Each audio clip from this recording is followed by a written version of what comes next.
Good evening. Welcome to this evening's service, flag-raising ceremony to honor Harvey Lafrenaye. He was my uncle, and tonight to sing the national anthem is Lucian Hewitt.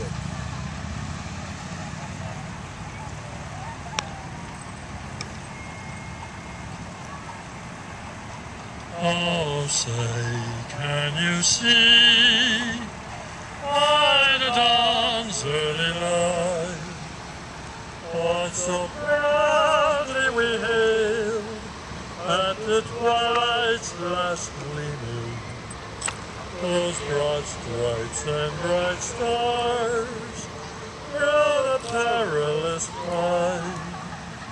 All the ramblers we watched were so gallantly streaming, and the rocket's red glare, the bombs bursting in air, gave proof through the night that our flag was still there. Oh, say does that star-spangled banner yet wave? Oh, the land of the free and the home of the brave. Thank you, Lucian. Harvey Lafrenaye was my mother's older brother, and he entered the military service from Massachusetts during World War II as a technician, 5th grade, and was promoted to sergeant and then staff sergeant in the Army Corps of Engineers, 295th Engineer Combat Battalion. On July 4th, 1945, Staff Sergeant Harvey Lafrenaye was awarded the Bronze Star Medal for meritorious service in France, Belgium, Holland, and Germany from August 8th, 1944 to May 8th, 1945. He was recognized for superior performance of duty as a reconnaissance sergeant, his admirable leadership, technical skill of engineering reconnaissance management, exemplary ability, and untiring devotion to duty reflected greatly upon himself in the military service. In a recent calendar tribute to veterans titled Life Lessons from Veterans, Harvey was quoted, "Listen attentively to instructions because your life depends on it."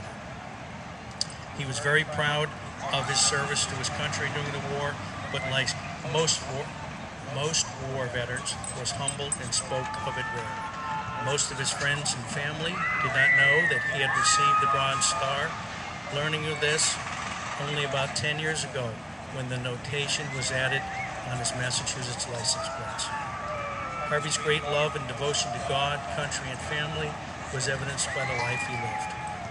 He was a charter member and past commander of the American Legion Post 353 in Willimantic, Massachusetts, a part of Chicopee, Massachusetts, and was also a charter member of the Elks in Chicopee, Mass. He grew up in Willimantic and loved playing hockey. He had originally enrolled in pharmacy school, however, post-war took him in a different direction and became a carpenter, starting a construction company with his brothers. He custom-built a brick home with his brothers and his wife Vivian in Chicopee, Mass. There he and Vivian raised 2 daughters, Denise and Lisa, and lived at home for nearly 60 years. Later he became a maintenance carpenter for Mount Holyoke College in South Hadley. He was a master at door hanging and repair. He retired from Mount Holyoke College after 25 years of service. He could build or fix anything, and when he was done, it was perfect and would last forever. The perfectionist, he always measured twice and cut once. I wish I could say that about myself. Harvey was always ready to stop for a cup of coffee and would never turn one down if you were making some. Having lived in New England all his life and being of French-Canadian descent, one might have thought he had maple syrup running through his veins. He loved it. It's good on everything.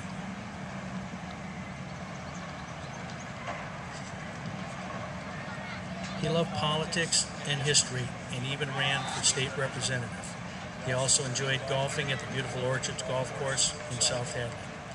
He was a devoted family man. He was loyal, especially to the Red Sox and New England Patriots, and joined his wife's passion in rooting for the Yukon girls basketball team.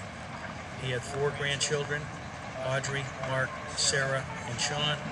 Vivian, his wife of 59 and a half years, passed away in February of this year, and Harvey, anxious to join her, left this world on June 9th.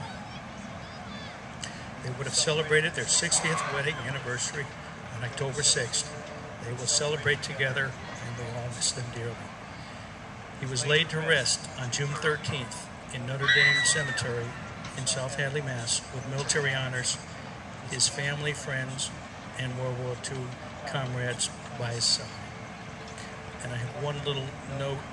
It was about 10 years ago at this time, I was working in Kennebunk, and my uncle was a real staunch Republican. So I thought, well, maybe I could get a signed picture from President Bush. So I sent a letter to President Bush, Walker's Point, Kennebunk, or Kennebunk Port. And the day before their anniversary, it came in the mail. So I overnighted it, and he was pleasantly surprised, very happy, and he called me up thinking I had some kind of great powers or something, and I tried to explain to him that I just did it. He said, "Oh, no, you've got some kind of pull," and that's not the case at all. So the truth's coming out again. With that, we're going to hear our next song.